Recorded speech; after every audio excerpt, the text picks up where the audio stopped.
আল্লাহ বলেন ওয়াস-সামাআ বিনাআ ওয়া আনজালা মিনাস সামাই মাআন ফাআখরাজা বিহি মিনাস সামারাতি রিজকাল লাকুম। আল্লাহ বলে আমি আল্লাহ তোমাদের জন্য শুধু জমিনকে বিছানা বানিয়েছি এমনটা নয়, আমি আল্লাহ তোমাদের জন্য আসমানকে ছাদ বানিয়েছি এমনটা নয়, বরং আমি আল্লাহ তোমাদের জন্য জমিন থেকে নানান রকম ফল ফলাদি তোমাদের রিজিকের ব্যবস্থা করে দিয়েছি। সুবহানাল্লাহ। তোমাদের রিজিকের ব্যবস্থা, আমাদের রিজিকের ব্যবস্থা কে করেছেন? নাকি টাকায়, নাকি ব্যাংক? অনেকে বলে আমি যদি ব্যাংকে না যাই তাহলে খাবো কি?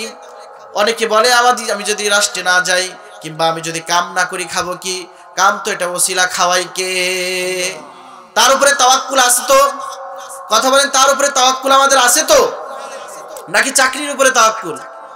আল্লাহ বলেন আল্লাযী জাআলা লাকুমুল আরদা ফিরাশা, তোমাদের জন্য জমিনকে বিছানা বানিয়ে দিয়েছি, ওয়াস-সামাআ বিনাআ, এবং আসমানকে ছাদ বানিয়েছি, ওয়া আনজালা মিনাস সামাই মাআন ফাআখরাজা বিহি মিনাস সামারাতি রিজকাল লাকুম, এবং আসমান থেকে বারিশ দিয়ে আমি আল্লাহ জমিনকে উর্বর করে দিয়েছি, আর উর্বরকৃত জমিতে তোমরা যে চাষাবাদ করো না কেন ওখান থেকে আমি আল্লাহ তোমাদের জন্য রিজিক দিয়েছি। সুবহানাল্লাহ।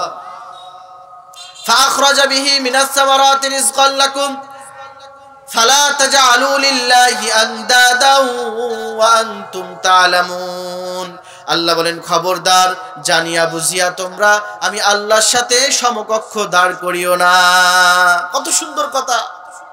তোমাদের জন্য আসমান বানালাম, তোমাদের জন্য জমিনকে বিছানা বানালাম, এবং জমিন থেকে নানান ফসলাদি তোমাদের জন্য উৎপন্ন করে দিলাম।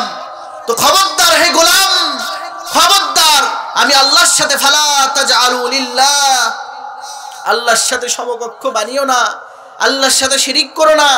যেই কাজ আল্লাহ পারে ওই কাজ আমার পীর পারে, এই কথা মনে করাটা শিরিক। কথা বলেন ঠিক কিনা? আমাদের সমাজে মানুষ দিন দিন নাস্তিক হয়ে যাচ্ছে, মুরতাদ হয়ে যাচ্ছে। আল্লাহর পারে ঈমান নাই, পীরের পারে ঈমান। 5 বছর পর্যন্ত সন্তান হয় না, এ কারণে গেছে 12 বাজার, আমাদের ওখানে 12 বাজার গোড়ার মসজিদে যে বট গাছে বড় একটা ইট ঝুলায় এসেছে, নাউজুবিল্লাহ পড়ে, আর বলে এসেছে বট গাছ যতদিন পর্যন্ত আমার স্ত্রীর পেট না ফুলবে, যতদিন পর্যন্ত আমার স্ত্রীর গর্ভে সন্তান না হবে, ততদিন পর্যন্ত এই ইট বেঁধে গেলাম, আর কোনোদিন খুলবো না। নাউজুবিল্লাহ কোন শিরিক। ইন্না শিরকা লাযুলমুন আযীম, জাহান্নামী। যদি সে মারা যায় তওবা না করে জাহান্নামী, আর জানিয়া বুঝিয়া যদি করে ওই শিরিক আল্লাহ রাব্বুল আলামিন কোনোদিন ক্ষমা করবেন না। আল্লাহ বলছেন ফালা তাজআলু লিল্লাহ, ফালা তাজআলু লিল্লাহি আনদাদা ওয়া আনতুম তা'লামুন। জানিয়া বুঝিয়া তোমরা কখনো আমি আল্লাহর সাথে অংশীদার সাব্যস্ত করো না, জানিয়া বুঝিয়া তোমরা আল্লাহর সাথে শিরিক করো না। তারপর আল্লাহ বলেন ওয়া ইন কুনতুম ফি রাইবিম মিম্মা নাযালনা আলা আবদিনা ফাতু বিসূরাতিম মিন মিসলি। আল্লাহ বলেন যে কোরআন তোমাদেরকে আমি দিয়েছি, যেই কিতাব তোমাদেরকে আমি দিয়েছি, এই কিতাবটা যদি তোমরা আঁকড়ে ধরো, যদি তোমরা শান্তি পাইতে চাও, যদি তোমরা একটু তৃপ্তির ঢেকুর তুলতে চাও, যদি জান্নাতের পথে যেতে চাও, তাহলে তোমরা এই কোরআনকে আঁকড়ে ধরো। এই কোরআন তোমাদের জন্য হেদায়েতের কিতাব। এই কোরআন কি? হেদায়েতের কিতাব। হেদায়েত দিতে কোনো কিতাব পারে না, কোনো বাবার দরবার পারে না। যদি হেদায়েত পেতে চাও এই কোরআনের সংস্পর্শে আসো, এই কোরআন তোমার পথ দেখায় নিয়ে যাবে। কিতাবুন আনজালনাহু ইলাইকা লিতুখরিজান নাসা মিনাজ-জুলুমাতি ইলান-নূর। আল্লাহ বলেন তোমাকে জাহান্নামের পথ থেকে বের করে এই কোরআন তোমাকে জান্নাতের পথে নিয়ে যাবে। ঠিক কিনা? সমাধান চাও যদি জীবনে মরণে, ফিরে যাও খুঁজে নাও চোখ রাখো কোরআনে। ঠিক কিনা? সমাধান চাও যদি জীবনে মরণে, ফিরে যাও খুঁজে নাও চোখ রাখো কোরআনে। এ বাণী সকলের নয় শুধু মুমিনের, যারাই পড়বে মেনে ফল পাবে কোরআনের। ঠিক কিনা? ঘরে বলো কিবা রাষ্ট্রে বলো, ঘরে বলো কিবা রাষ্ট্রে বলো, অশান্তি দূর করে শান্তি আনে সমাধান। ও সমাধান চাও যদি জীবনে মরণে, ফিরে যাও খুঁজে নাও চোখ রাখো কোথায়। কোরআনকে বাদ দেওয়া যাবে? কোরআনকে বাদ দিলে কিছুই থাকে না। আর যদি জান্নাতে যেতে চাও তাহলে তুমি কোরআনকে আঁকড়ে ধরবা। তুমি যদি পারো তাহলে তোমার ঘরের মধ্যে কোরআনওয়ালা সন্তান বানাবা, তোমার সন্তান হাফেজে কোরআন হবে। আর ওই হাফেজে কোরআনের সম্মান এত বেশি, আল্লাহ রাসূল সাল্লাল্লাহু আলাইহি ওয়াসাল্লাম বলেছে প্রত্যেকটা হরফে হরফে নেকি। আর হাশরের কঠিন দিনে যখন আল্লাহ রাব্বুল আলামিন তোমাকে জাহান্নামে করবেন, আল্লাহ রাব্বুল আলামিন বলবেন, এই কিরে আমার কোরআনে হাফেজের বাবা জাহান্নামে যাবে তা তো হইতে পারে না। উলবিসা ওয়ালিদুহু তাজান ইয়াউমাল কিয়ামা। হাশরের কঠিন দিনে আল্লাহ রাব্বুল আলামিন হাফেজে কোরআনের মা বাবাকে আল্লাহ রাব্বুল আলামিন নূরের টুপি পরিয়ে দিবেন। সুবহানাল্লাহ। যেই নূরের টুপির তাজাল্লি হবে সূর্যের চাইতেও দ্বিগুণ বেশি। যেই নূরের তাজাল্লি হবে কি সূর্যের চাইতেও দ্বিগুণ বেশি হবে। ওই নূরের টুপি আল্লাহ রাব্বুল আলামিন হাফেজে কোরআনের মা বাবাকে পরিয়ে দিবে। এজন্য যদি ওই সওয়াব পাইতে চাও, ওখানে যদি মুক্তি পাইতে চাও, সম্মান পাইতে চাও, তাহলে তোমার ঘরেই একটা কোরআনওয়ালা হাফেজে কোরআন বানিয়ে দাও। কোরআন শিখাও ছেলে মেয়েকে ও হে মুসলমান, জান কবজের সময় তোমার হইবে রে আসান। ঠিক কিনা? কোরআন শিখাও ছেলে মেয়েকে ও হে মুসলমান, জান কবজের সময় তোমার হইবে রে আসান। কোরআন শিখাবেন তো। আল্লাহ বলেন, ওয়া ইন কুনতুম ফি রাইবিম মিম্মা নাযালনা আলা আবদিনা ফাতু বিসূরাতিম মিন মিসলি। যদি তোমরা এই কোরআন তোমাদের কাছে ইহুদি খ্রিস্টান কিংবা বৌদ্ধ খ্রিস্টান হিন্দুদের কাছে যদি এটা সন্দেহ মনে হয়, তাহলে আল্লাহ বলেন চ্যালেঞ্জ করে দিলাম, যদি তোমরা পারো তাহলে এই কোরআনের মতন একটা কোরআন বানিয়ে দেখাও। পারবে? 14 গোষ্ঠী পারবে? যদি তোমরা এই কোরআনের মতন না পারো একটা আয়াত বানাও। যদি তোমরা না পারো তাহলে তোমরা সত্যবাদী না। আল্লাহ বলেন ইন কুনতুম সাদিকিন, যদি সত্যবাদী হও তাহলে কোরআনের মতন একটা কোরআন আয়াতের মতন একটা আয়াত বানিয়ে দেখাও। পারবে? কোনোদিন পারবে না। আল্লাহ পরের আয়াতে বলেন ফাইল্লাম তাফআলু ওয়া লান তাফআলু ফাত্তাকুন নারাল্লাতী ওয়াকুদুহান নাস ওয়াল হিজারা। আল্লাহ বলেন যদি তোমরা না পারো, আনায়ন না করো, আমি জানি তোমরা পারবে না। আল্লাহ নিজেই বলছে, আল্লাহ তো জানে পারবে কি পারবে না। যে জ্ঞান আল্লাহ দিয়েছে কোরআন বানাইতে পারবে ও জ্ঞান দিয়ে। কারণ আল্লাহ রাব্বুল আলামিন প্রত্যেকটা নবীকে কিতাব দিয়েছে, সব কিতাবুল্লাহ নিজের হাতে লিখে লিখে দিয়েছেন। আর কোরআন একমাত্র সেই কিতাব যেই কিতাব কিতাবুল্লাহ না লিখে দেয়নি, বরং এই কিতাব হলো কালামুল্লাহ, মুখে বলে দিয়েছে। সুবহানাল্লাহ। তাহলে এই কোরআন কি বানাইতে পারবে? আল্লাহ বলেন যদি তোমরা না পারো তাহলে তোমরা ফাত্তাকুন নারাল্লাতী, আমার জাহান্নামের আগুনকে ভয় করো। কি করো? আমার জাহান্নামের আগুনকে ভয় করো। কেন ভয় করবা? কেন? জাহান্নামের জ্বালানি হবে ওয়াকুদুহান নাস ওয়াল হিজারা, জাহান্নামের আগুন হবে মানুষ এবং পাথর। জাহান্নামের আগুন মানুষ এবং পাথর। মানুষ এবং পাথর দিয়ে আল্লাহ রাব্বুল আলামিন জাহান্নামের আগুন ইন্ধন বানাবেন। জাহান্নামের ইন্ধন কি হবে? কথা বলে না। জাহান্নামের ইন্ধন কি হবে? আগুন এবং পাথর। অথচ দেখেন আগুন আর পাথর, এই পাথর আর মানুষ হবে জাহান্নামের আগুনের ইন্ধন। অথচ আল্লাহ রাব্বুল আলামিন যখন এই ঘোষণা দিয়ে দিলেন, তখন পাথরও আল্লাহর ভয়ে ক্রন্দন শুরু করে। দলিল হলো কোরআনের মধ্যে সুম্মা কাসাত কুলুবুকুম মিন বাদি যালিকা ফাহিয়া কাল হিজারা আও আশাদ্দু কাসওয়া ওয়া ইন্না মিনাল হিজারাতি লামা ইয়াতাফাজ্জারু মিনহুল আনহার ওয়া ইন্না মিনহা লামা ইয়াশাক্কাকু ফায়াখরুজু মিনহুল মা ওয়া ইন্না মিনহা লামা ইয়াহবিতু মিন খাশিয়াতিল্লাহ ওয়া মাল্লাহু বিগাফিলিন আম্মা তা'মালুন। আল্লাহ বলে আল্লাহর জাহান্নামের ইন্ধন হবে পাথর, এই কারণে পাথরও ক্রন্দন করে। আর তোমরা মানুষ এত কঠোর তোমরা ক্রন্দন করো না। আমরা ক্রন্দন করি? আল্লাহ বলছেন সেই জাহান্নামের আগুনকে তোমরা ভয় করো। ওয়াকুদুহান নাস ওয়াল হিজারা,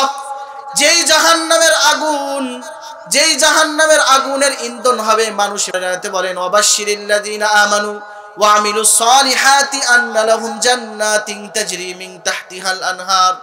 আল্লাহ বলছেন যদি তোমরা ঈমান আনো, আমলে যদি সালেহ করতে পারো, আল্লাহ রাব্বুল আলামিন বলছেন তাহলে তোমাদেরকে জান্নাতের সুসংবাদ দিলাম।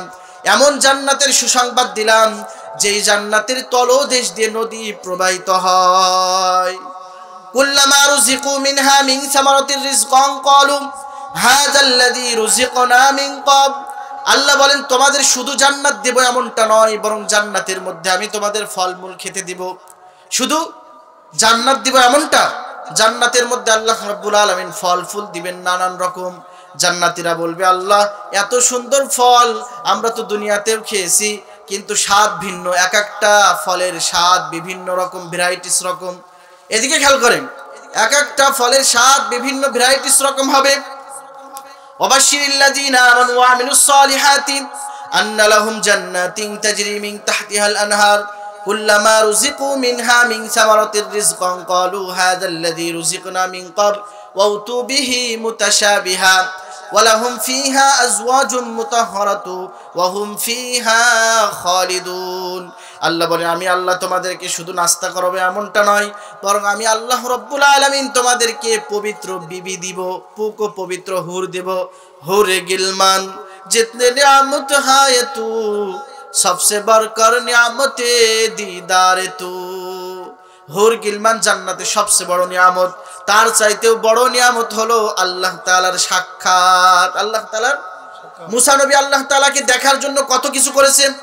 তুর পাহাড়ে উঠে শুধু মুসা নবী আল্লাহকে দেখতে চাই, কারণ ফোনে যদি একজনের সাথে অডিও কথা বলা হয় যুবকরা ভালো বুঝবে, যদি কারোর সাথে প্রেম হয়ে যায় আর যদি বারবার ফোনে কথা হয় দেখতেই শুধু মনে চাই, বলে কবে দেখা করবা, ওখানে আসবো নাই, কি করব, দেখতে মনে চাই, দেখার জন্য মনটা ছটফট করে।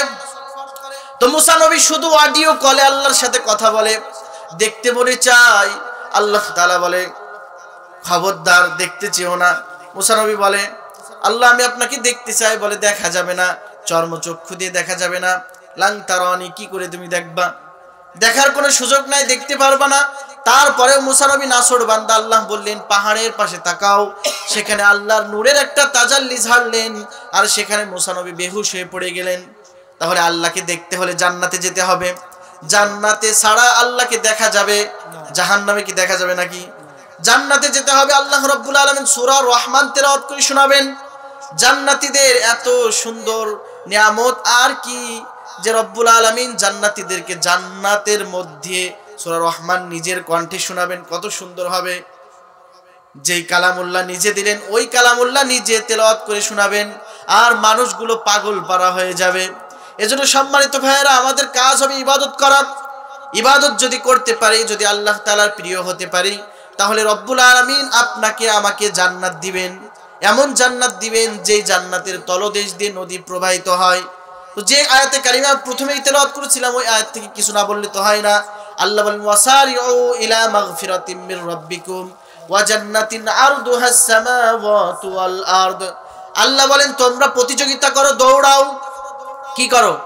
প্রতিযোগিতা করো, দৌড়াও। জান্নাত কামায়ের জন্য প্রতিযোগিতা করো, মাগফিরাত কামায়ের জন্য প্রতিযোগিতা করো। খেয়াল দেয় না কথায়। কুরআনতে আলোচনা কি, কুরআনতে আলোচনা কয়জন করে দেখা যাবে? ওয়াসারিউ ইলা মাগফিরাতিম মির রাব্বিকুম ওয়া জান্নাতিন আরদুহাস সামাওয়াতু ওয়াল আরদ। আল্লাহ বলেন প্রতিযোগিতা করো, দৌড়াও, কম্পিটিশন করো। কি করো? কম্পিটিশন করো দুইটা জিনিস নেওয়ার জন্য। কয়টি? দুইটা জিনিস নেওয়ার জন্য। একটা হলো জান্নাত আর একটা হলো মাগফিরাত। একটা হলো জান্নাত আর একটা, যদি মাগফিরাত হয়ে যায় তাহলে জান্নাত এমনিই হবে, যদি মাগফিরাত হয়ে যায়, নাজাত হয়ে যায়, তাহলে জান্নাত এমনিই হয়ে যাবে। আমরা তো নাজাত চাই, ঠিক কি না? আর কিছু চাই না আমি, চাই যে নাজাত। আল্লাহ তোমার কাছে আমার এই মোনাজাত। পড়েন, আর কিছু চাই না আমি, চাই যে নাজাত। আল্লাহ তোমার কাছে আমার এই মোনাজাত। আমরা শুধু কি চাই? নাজাত চাই। আর যদি নাজাত হয়ে যায় তাহলে জান্নাত আল্লাহ রাব্বুল আলামিন আমাদেরকে দিবেন। আল্লাহ বলছেন তোমাদেরকে এই আয়াতের মধ্যে পথ দেখিয়েছেন। পথ কয়টা? কথা কন, পথ কয়টা? দুইটা। আমাদের পথ দেখাই কে? ফারিকুম ফিল জান্নাতি ওয়া ফারিকুম ফিস সাইর। পথ হলো দুইটা, একটা জান্নাতের পথ আর একটা জাহান্নামের পথ। যদি জান্নাতের পথ তুমি থাকো তাহলে সেই জান্নাতের পথে রয়েছে আল্লাহর রহমত, বরকত। আর যদি শয়তানের পথে যাও, জাহান্নামের পথে, সেখানে আল্লাহর ক্রোধ, রাগ এবং শয়তানের চর বিছানো জায়গা। এজন্য তুমি যদি দুইটা জিনিস নেওয়ার জন্য প্রতিযোগিতা করো হে গোলাম, একটা হলো তুমি নাজাত নেওয়ার জন্য প্রতিযোগিতা করো, সব সময় তুমি তওবা করবা। সকালে ভুল করে দুপুরে তওবা করার দরকার আছে না নাই? আমাদের আজকে সমস্যা হলো আমরা অপরাধ করি, তওবা করি না। 1000 বার অপরাধ করি, একবারও তওবা করি না। আর আগের যুগের মানুষের গুনাহ হইতো, গুনাহ হওয়ার সাথে সাথেই তারা তওবা করে নিত। রাসূল কারীম সাল্লাল্লাহু আলাইহি ওয়াসাল্লাম বলেছেন আমার কোনো গুনাহ নাই, আগের পিছের গুনাহ আমার মাফ। কারণ নবী তো মাসুম। প্রত্যেকটা নবী, আহলুস সুন্নাত ওয়াল জামাতের আকীদা হলো প্রত্যেকটা নবী মাসুম। একমত তো? কথা বলেন। প্রত্যেকটা নবী মাসুম। আর সাহাবা একরাম হলো মাহফুজ।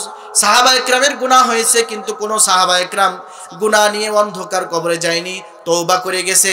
আর সাহাবা একরাম হলো মাহফুজ, তারা তওবা করে গেছে। আর নবী রাসূল হলো, এরা হলো একেবারেই মাসুম, এদের আগের পিছনের কোনো গুনাহ নাই। তো নবীজি বলেন আমার কোনো গুনাহ নাই, তারপরেও আমার উম্মতেরা আমি দিনে 100 বারেরও বেশি ইস্তিগফার করি। সুবহানাল্লাহ। 100 বারেরও বেশি আমি আল্লাহর রাসূল, 100 বারের বেশি আমি আল্লাহ রাসূল তওবা করি। আল্লাহর রাসূল যদি 100 বার তওবা করে, আপনার আমার কত শতবার তওবা করা দরকার? কত শতবার? দুইটা জিনিস নেওয়ার জন্য প্রতিযোগিতা করতে হবে। কি করতে হবে? প্রতিযোগিতা করতে হবে। একটা হলো ক্ষমা নেওয়ার জন্য প্রতিযোগিতা করতে হবে, 2 নম্বর জান্নাত নেওয়ার জন্য প্রতিযোগিতা করতে হবে। 1 নম্বর ক্ষমা, মুখস্থ করেন, 1 নম্বর ক্ষমা। দুইটা জিনিস নেওয়ার জন্য আল্লাহ কম্পিটিশন করতে বলেছে, প্রতিযোগিতা করতে বলেছে। ইবাদতের প্রতিযোগিতা করা দরকার। শুধু তো বিল্ডিং উঠানোর প্রতিযোগিতা করি, কে কত বেশি সুদ খেয়ে বিল্ডিং তোলা যায়, কে কত বেশি অপরাধ করে বিল্ডিং তোলা যায়, কে কত বেশি মানুষকে ঠকিয়ে টাকা অর্জন করা যায়, ঠিক কি না? কিন্তু প্রতিযোগিতা করো নেকের প্রতিযোগিতা। আল্লাহ বলেন নেকের প্রতিযোগিতা করো, গুনাহের প্রতিযোগিতা করো না। এখন প্রত্যেকটা জায়গায় গুনার সয়লাভ চলছে কিনা। বাজারে যাবেন দেখবেন প্রত্যেকটা চায়ের দোকানের টিভি আছে না নাই?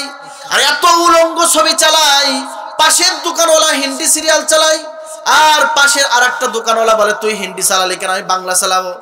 ও বলে তুই বাংলা চালালি কেন, আমি তামিল চালাবো। এই তাল করে ওরা চা বিক্রি করে। ওই ছবি যারা দেখে দেখে চা খায় তারা হারাম খায়। আর ওই টাকা যদি সে সংসারে খরচ করে, ওই সংসারে খরচ করা টাকা তার বিবি তার সন্তানগুলো একটাও লাইন মতো থাকবে না, সব বেলাইন হয়ে যাবে। হারাম বন্ধ করে দাও, দোকান বন্ধ করে দাও। তোমার এই রোজগার তোমার হালাল না। হারাম খাওয়ায় তুমি তোমার স্ত্রীর কাছে পণ্ডিত সাজো।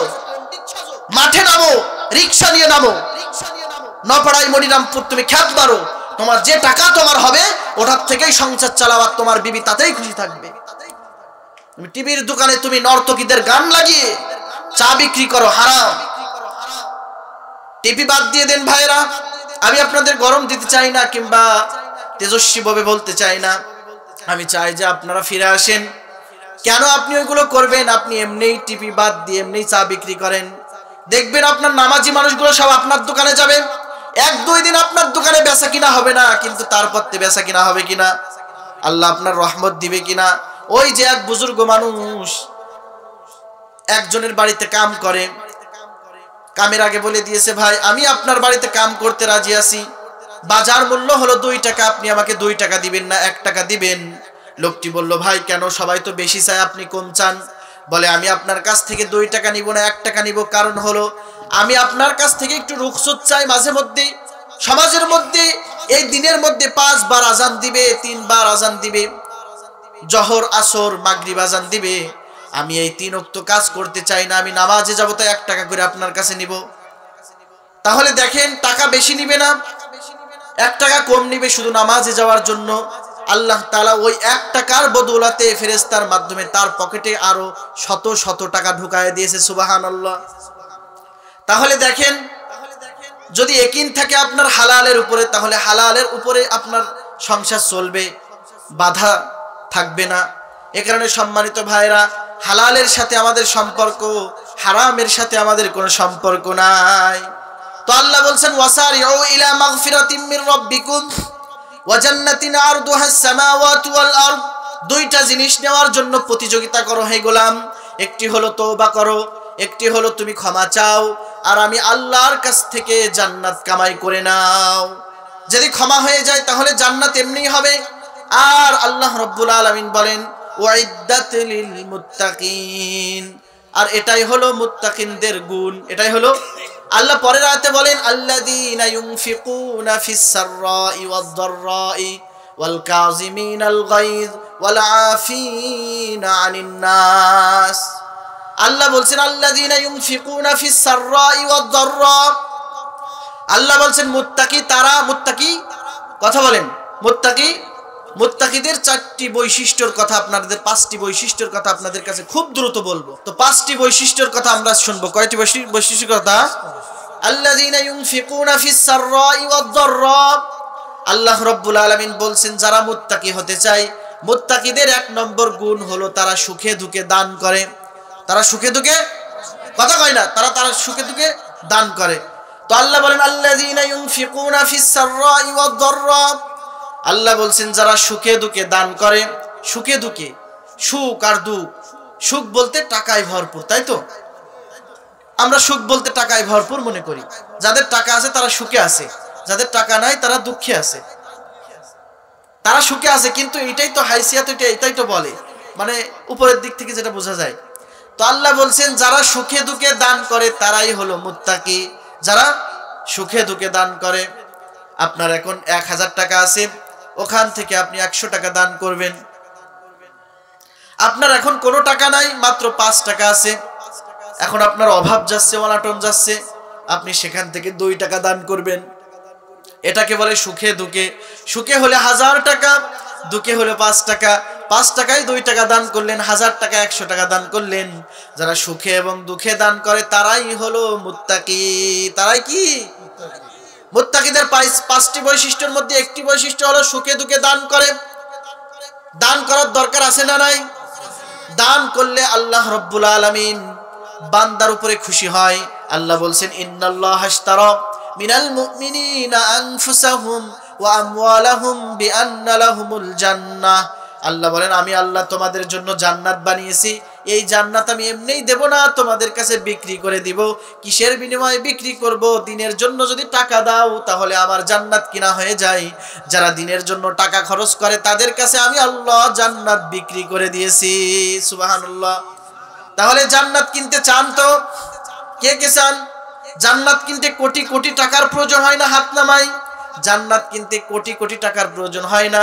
যা আপনার আছে ওই থেকে দান করবেন, মনটা একটু খালেস করে তা থেকে দান করবেন।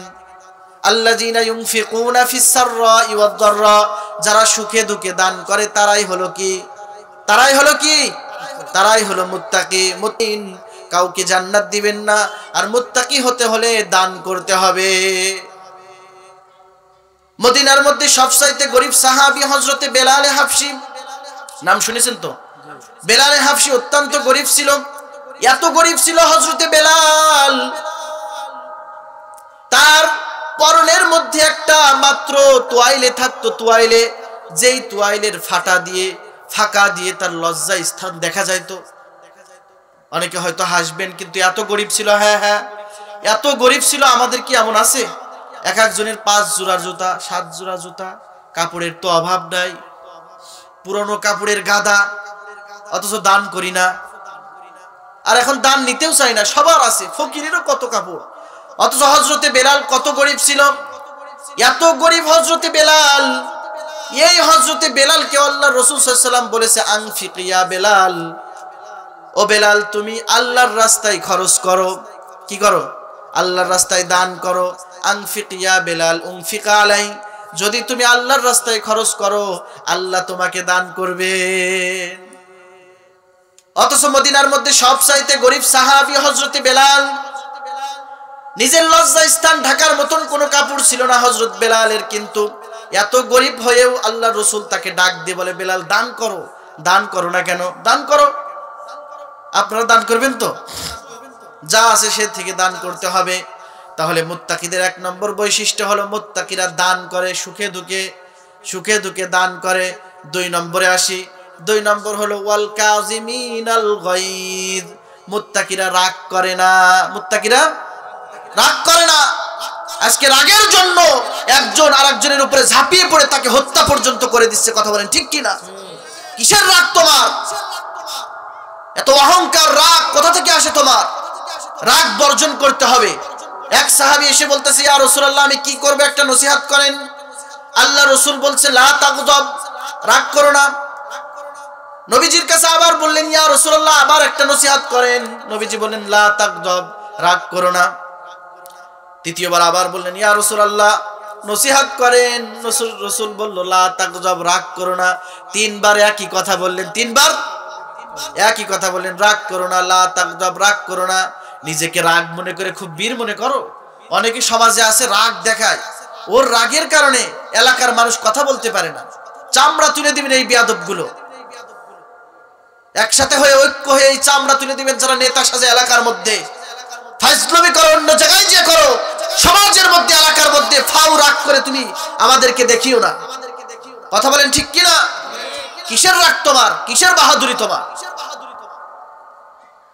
রাগ করা যাবে না, নিজেদেরকে বাহাদুরি মনে করো। আল্লাহ রাসূল বলেছেন, লাইসা শাদীদু বিসসুরআহ ইন্নামাশ শাদীদুল্লাযী ইয়ামলিকু নাফসাহু ইনদাল গযব।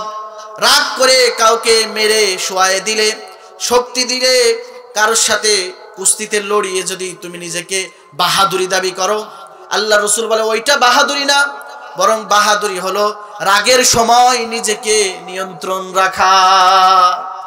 রাগের সময় যারা নিয়ন্ত্রণ রাখে নিজেকে, তারাই হলো বাহাদুর, তারাই হলো শ্রেষ্ঠ। রাগ হয়েছে, মারামারি শুরু হয়ে গেছে, ওই রাগ থেকে যায় অর্ধেক রাগ পরে আবার এক সময় অনেক ঘটনা দেশের মধ্যে এখন ঘটছে কিনা, অনেক পুরাতন রাগ জমিয়ে রেখেছে, মানুষের সাথে কথা বন্ধ হয়ে গেছে 3-4 মাস, 7 মাস, 1 বছর। একদিন একা একা তাকে পেয়েছে, জঙ্গলে এনে বন্ধুরা মিলে তাকে কুপিয়ে হত্যা করেছে। আছে না নাই? কাকে হত্যা করো তুমি? তোমার এক মুসলিম ভাইকে হত্যা করো, আর ওটার কারণে তোমাকে আল্লাহ রাব্বুল আলামিন জাহান্নামের মধ্যে ঢুকাবেন, আর কোনোদিন তোমাকে জাহান্নামের থেকে বের করবেন না। সাবধান মুসলমানেরা, রাগ করা যাবে না। কিসের রাগ তোমার? মুমিন মুসলমান ভাই ভাই, ইন্নামাল মুমিনুনাল্লাযীনা আমানু বিল্লাহি ওয়া রাসূলিহি ইন্নামাল মুমিনুনা ইখওয়াতুন ফাসলিহু বাইনা আখাওয়াইকুম। মুমিন মুসলমান ভাই ভাই, এরা প্রাচীর দিকে থাকো তোমরা। আল মুসলিমু আখুল মুসলিম, মুসলমান মুসলমানের ভাই, তোমরা একে অপরের সাথে রাগ দেখে মারামারি ঝঞ্ঝাট করো না। আইনটা কার? ওয়াল কাযিমিনাল গায়জ ওয়াল আফিন, ক্ষমা করে দেন। 3 নম্বর গুণ মুমিন বান্দার, 3 নম্বর গুণ ক্ষমা করে দিতে হবে। রাগ হয়েছে, অশ্লীল কথা বলেছে, আপনাকে গালি দিয়েছে, কিছু করবেন না। রাসূল সাল্লাল্লাহু আলাইহি ওয়াসাল্লামের খুলুক, রাসূল সাল্লাল্লাহু আলাইহি ওয়াসাল্লামের খুলুক কেমন ছিল? রাসূল সাল্লাল্লাহু আলাইহি ওয়াসাল্লাম কাউকে কিছু বলতো না। রাসূল সাল্লাল্লাহু আলাইহি ওয়াসাল্লাম নিজে মার খাইতো, অপরজনকে বলতো না কিছু, হাত ধরে আদর করে দিতেন। 3 নম্বর বৈশিষ্ট্য হলো ক্ষমা করে দিতে হবে, মাফ করে দিতে হবে। কি করবেন? মাফ করে দিবেন। আপনি যদি মাফ করে দেন তাহলে আল্লাহ আপনাকে মাফ করে দিবে। আপনি আল্লাহর কাছে মাফ চান, আল্লাহ অপরাধ করেছি, ক্ষমা করে দাও। সবে বরাতে মাফ চান, সবে কদরে মাফ চান, কিন্তু পাশের বাড়ির লোকের সাথে আপনি কথা বলেন না, আবার আপনি মাফ চান।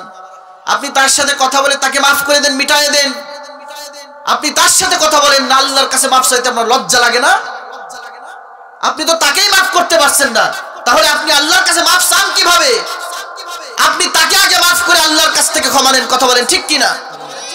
পাশের বাড়ির লোকের সাথে আপনি বছর কি বছর কথা বলেন না, সম্পর্ক নাই, তার একটা মুরগি আপনার বাড়িতে আসলে ফিরায় দেন না, মেরে ফেলেন, তার সাথে আপনার কথা বন্ধ। এখন আপনি আল্লাহর কাছে ক্ষমা চান কোন দুঃখে? কি করে ক্ষমা চান আল্লাহর কাছে? আপনি আগে তার হাত ধরে মাফ চেয়ে নেন, তারপরে ক্ষমা চান। এটা হলো 3 নম্বর বৈশিষ্ট্য, মাফ করে দিতে হবে। 4 নম্বর বৈশিষ্ট্য হলো যদি আমাদের অন্যায় হয়ে যায়, আল্লাযীনা ইযা ফাআলু ফাহিশাতান আও যালামু আনফুসাহুম, যদি নফসের কারণে আমরা জুলুম করে ফেলি, আমরা যদি অশ্লীলতা করে ফেলি, তাহলে মাফ চাওয়া একজনের কাছে তিনি কে? আল্লাহ।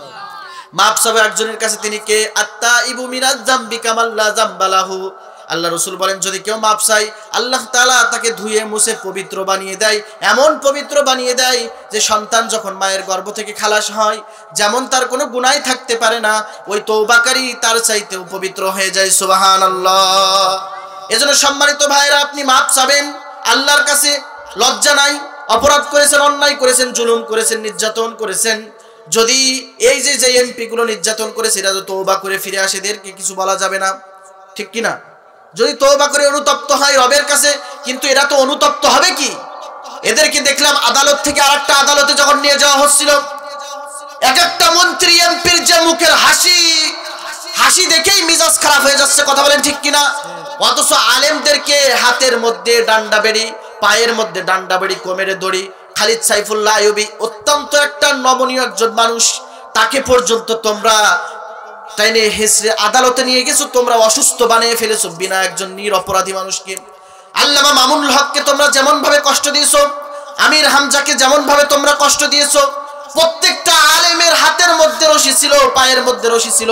আমরা জানতে চাই, তাওহীদি জনতা জানতে চাই, বাংলার মুসলমান জানতে চাই যে এদের হাতের মধ্যে কেন রশি নাই, এরা কেন জামাই আদর করে এদেরকে নিয়ে যাওয়া হচ্ছে? এটার জবাব চাই, জবাব দিতে হবে এদের। ডক্টর ইউনূস আমতা ভাঙ শুরু করেছে, এদের যদি শায়েস্তা করতে না পারেন, তাওহীদি জনতার হাতে তুলে দেন, এদেরকে জুতা পিটা করে এই সমাজ থেকে তাদের মৃত্যু দান করবে, কথা বলেন ঠিক কিনা? ফাজলামির একটা সীমা থাকা দরকার। প্রত্যেকটা আলেমকে তোমরা যে নির্যাতন করেছো, যে নিপীড়ন তোমরা করেছো, প্রত্যেকটা আলেমকে তোমরা অসুস্থ বানিয়ে দিয়েছো।